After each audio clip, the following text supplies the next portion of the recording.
Well, I'd like to offer my welcome to all of you as well. And for those of you who don't know me, my name is Rick Kingston.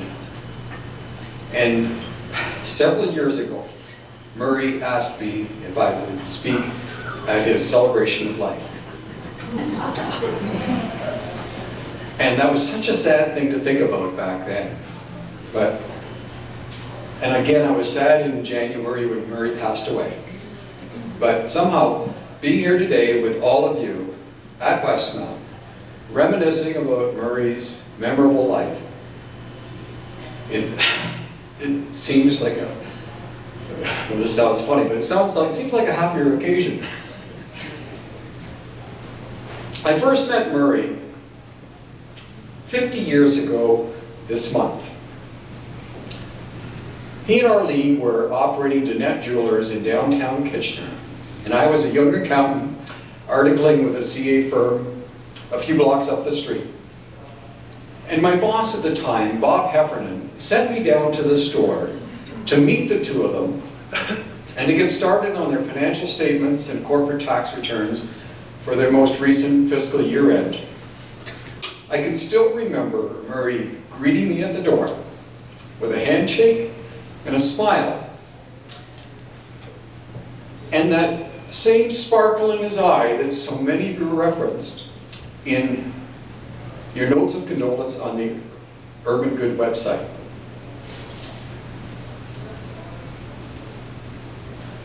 After a few minutes inside with Murray trying to sell me a Rolex watch, I think he had been misled about how much accounting students earn. He took me upstairs to meet Arlene, and he referred to her as the brains of the business. While Murray was largely responsible for the buying and selling of merchandise, Arlene looked after the books, and she was also active with the staff and many of the customers. And that first day at the store with the two of them was the start of a 50-year relationship that began with business and progressed quickly into a friendship and eventually evolved into something much more like family.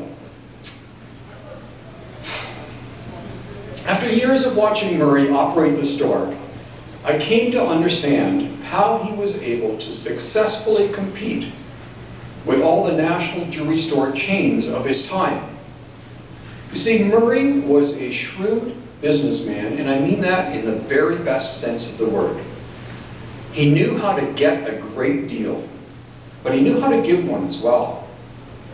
And just think of the number of couples represented even just here today who sealed their wedding vows with the ring that they got from Murray, or who surprised their loved one with a special piece of jewelry that was probably designed and sketched and made to order, all with Murray's personal touch. Murray made it his point to know everybody, and everybody seemed to know Murray. He operated his business with honesty, integrity, and a sense of fairness, and he demonstrated what it takes to run a successful small business. He also instilled in me a lifelong desire to work with smaller companies like Dunnette Jewelers, whose success was driven not only by these virtues, but also by long hours and a lot of hard work. Soon after meeting Murray, I learned that he was a member of Westmount Golf and Country Club. And there always seemed to be a plaque or a trophy for some golf event at the club being engraved at the back of the shop. And I also saw all the items that were donated by the store to various events at the club. And Murray suggested that I should join Westmount. He told me it was his favorite golf course in the world. And he sponsored me to do just that, as he probably did with others here today. And soon after I joined, the two of us teamed up to play in one of the ongoing men's golf events at Westmount. And we played together as a team in that event every year for the next 30 years. In 1981, the 50th anniversary of Westmount, at a time when, coincidentally, Murray was 50 years old. He came to me before the start of the golf season, and he told me that this was the year that we needed to be sure to win that trophy. Because since it was the 50th anniversary, the goblets for the winners were going to be gold instead of silver. And of course he knew that was because he was providing them. Now just to be clear, this was a man who owned a jewelry store that probably at the time had $1 million worth of inventory. And this was the actual goblet that we got for winning that event that year. Now, it's been a great keepsake for me, and it means a lot to me because it represents an achievement that Murray and I did together. But in the 43 years that we both had this thing, I don't think either of us has done anything other than clean it. And the only other year that we ever won that event in our 30-plus years of playing was exactly 25 years later, in 2006, the 75th anniversary of Westmount, at a time when Murray was not only 75 years old, but he was getting close to the end of his golf career at the club. And one of the things I remember about those matches that Murray and I played together was that on the first tee, before every single match, regardless of who we were playing, because that didn't seem to matter, Murray would come over to me before we teed off, and quietly, but in these exact words each time, and in this exact tone each time, he would say, "Rick, I really want to beat these guys." You see, Murray was just very competitive, in a good way. And that's one of the many reasons we got along so well. After a few years of playing in that event together, Murray invited me to join his Saturday morning group with John Fisher and Frank Adveri. And we played together as a foursome on Saturday mornings for almost 25 years. And looking back on what must have been at least 500 games of golf together, I realized that I don't remember a single shot. And I don't remember a single score that any of us achieved.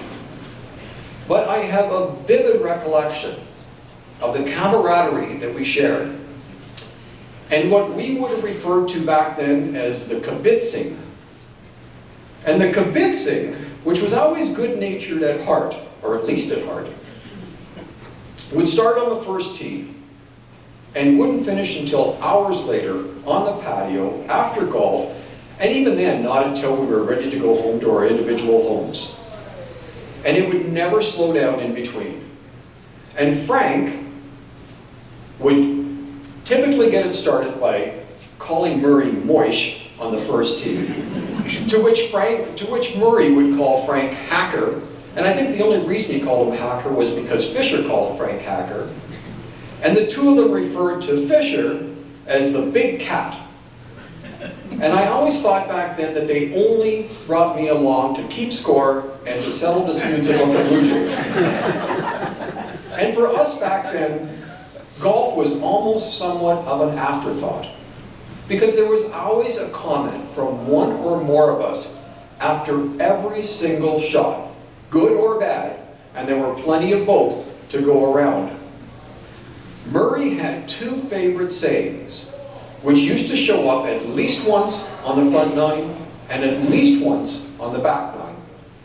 He would wait until he himself hit what he considered to be just an average sort of tee shot. And then before one of us had a chance to comment on it, he would say, "Never belittle when it's down the middle." And that would stop us in our tracks. Murray's other favorite one-liner, though, he usually reserved for John Fisher. And he would save it up for a time when John was taking even longer than usual to play a shot. Because John had this habit of doing this little wiggle-waggle with his club up in the air, and then another little wiggle-waggle behind the ball, and sometimes he would reset and start all over again. And in those situations, I could see Murray queuing up his comment and getting ready to time it properly, and I knew what was coming, because as soon as the Big Cat finally made contact with the ball, while it was still in the air, Murray would say, "I can't believe it would take you so long to hit such a lousy shot."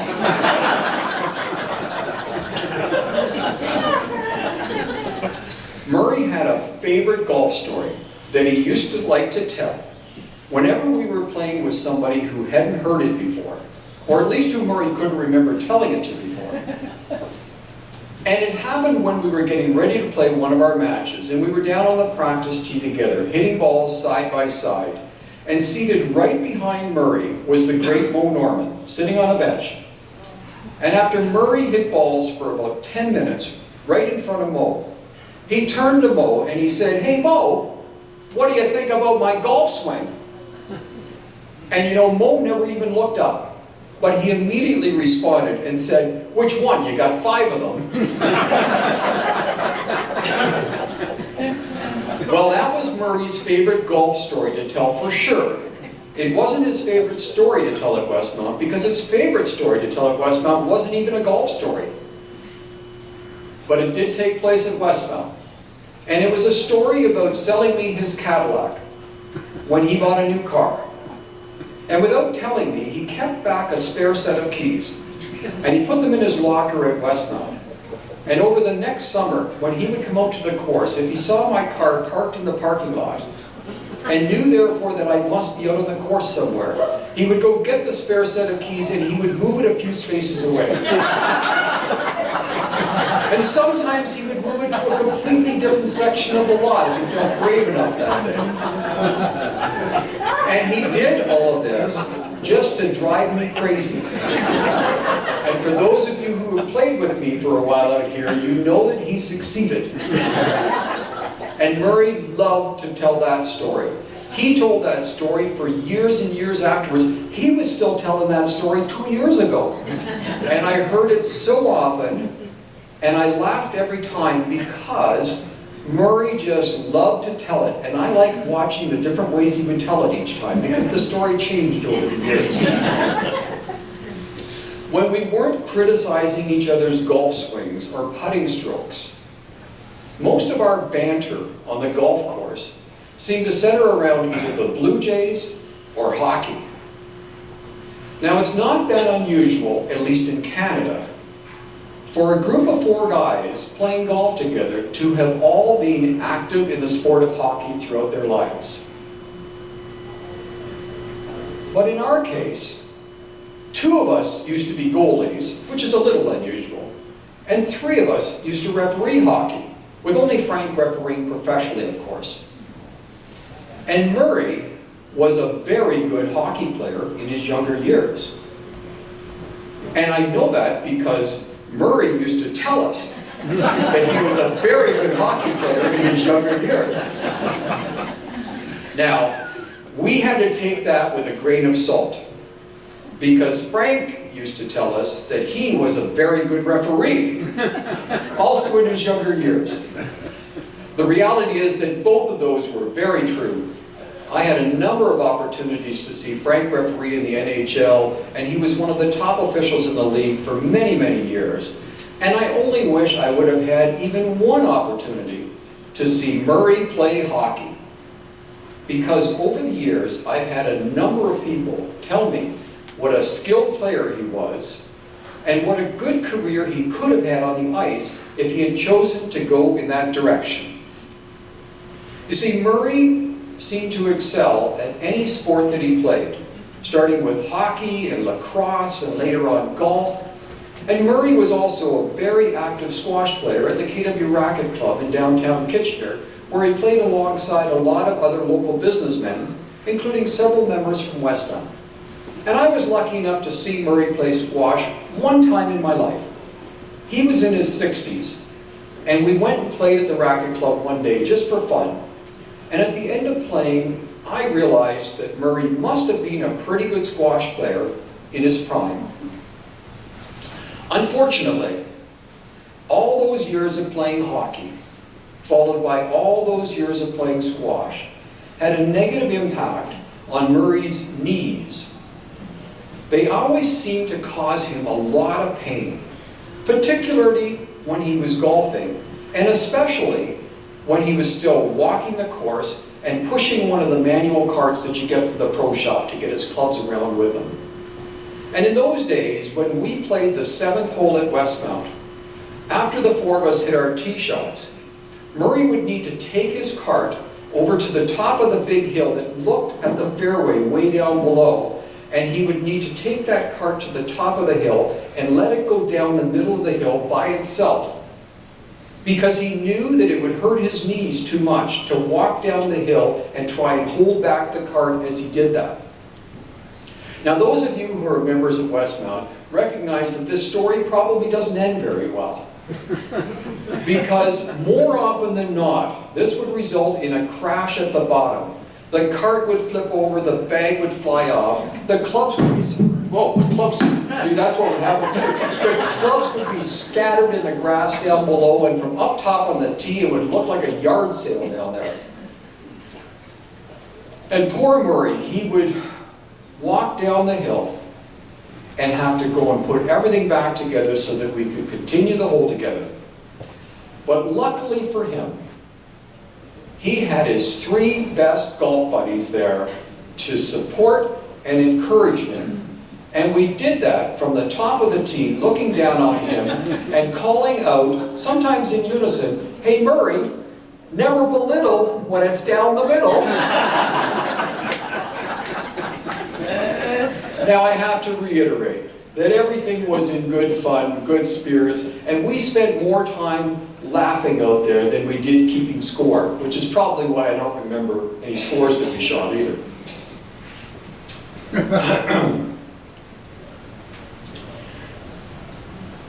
Oh, excuse me, Over the years, our friendship grew, and that led to many visits to either our home or to Murray and Arlene's home on Lourdes, and I know there are people here today from Lourdes, or more recently to their condo on Willow in Waterloo. And I know the Hans are here because they were their neighbors on Lourdes, and they also live at the same condo in Waterloo. Also several trips to vacation homes in Arizona and Florida, multiple outings to see the Blue Jays play in Toronto, a memorable weekend that we spent together. I gotta stop looking at Arlene. A memorable weekend that we spent together at the Royal York in Toronto for the 24 Karat Club dinner, and even a road trip that we went on together to Baltimore to follow the Blue Jays and watch them play a weekend series against the Orioles in the new Camden Yard ballpark when it first opened. I also had an opportunity to witness Murray's love for musical theater, and that may come as a surprise to some of you. But when Phantom of the Opera first came to Toronto, we all went to see it together. And Murray just loved that show. He loved everything about it. He loved the music, he loved the Phantom and the mask. He particularly loved the chandelier being right above us because we were sitting right in front of the stage. And he loved when it came crashing down over top of our heads. And he talked about every aspect of that show and of our trip to that show for a long time afterwards. And so I was really touched when I heard a few weeks ago that Lisa, Murray's daughter, chose a song from Phantom of the Opera entitled "Wishing You Were Somehow Here Again" to play at Murray's private family service at the Urban Good Funeral Home back in January. That's such a beautiful song. And Lisa, that was such a fitting choice, and your dad would have loved that. One of the other songs that was played at that service was "Bring Him Home" from Les Miserables. And those of you who have seen that musical and remember that song must recognize what a poignant and appropriate selection that was to play at that service. And when I heard that that song was played at that service, it brought back a memory to me that I had never before shared with Arlene or Lisa or anybody else, really. It was a few years after we saw Phantom of the Opera together, and a touring production of Les Mis came to Toronto. And since I'd already seen the show a few times by then, I suggested to Murray and Arlene that they should get tickets and go to see it. And they did just that. And the day after they went to that show, Murray and I were playing in our regular Saturday morning group with the Big Cat and Frank. And as we came off the 14th green, I suddenly remembered that the night before was the night that they went to see that show. And Murray hadn't said a word about it during our round. So I asked Murray, what did you think about Les Mis last night? And he said, well, you know, it was pretty good, but the problem was, he said, you just didn't come away from that humming any of the music or singing any of the tunes. He said, it just wasn't like one of the really good Broadway musicals, like Oklahoma.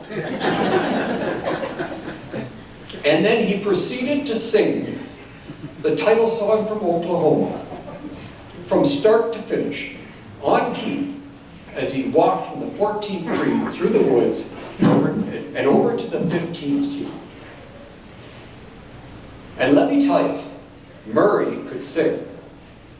And he wasn't shy about it either. That probably doesn't surprise you.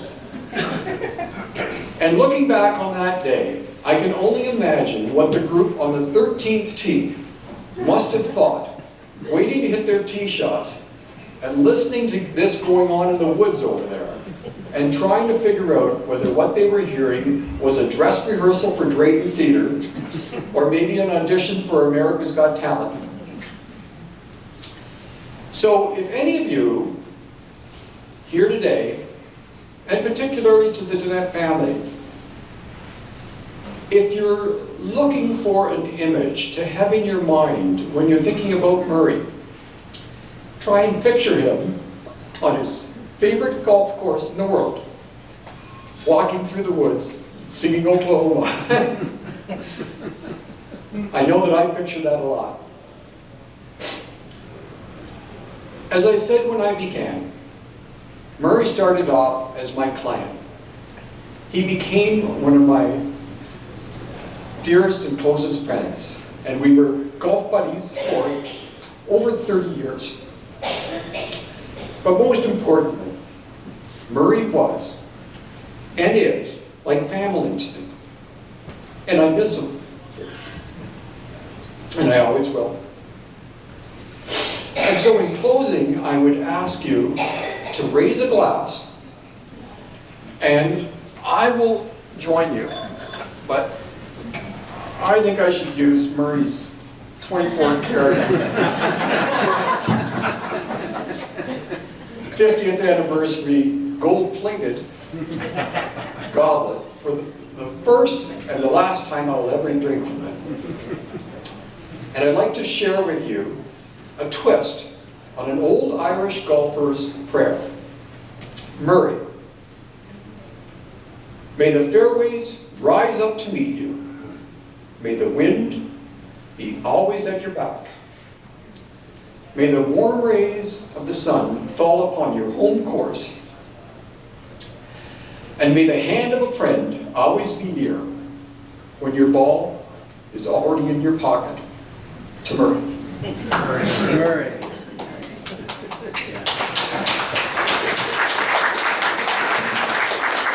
And now, if you'll excuse me, I have to go out and see if somebody moved my car.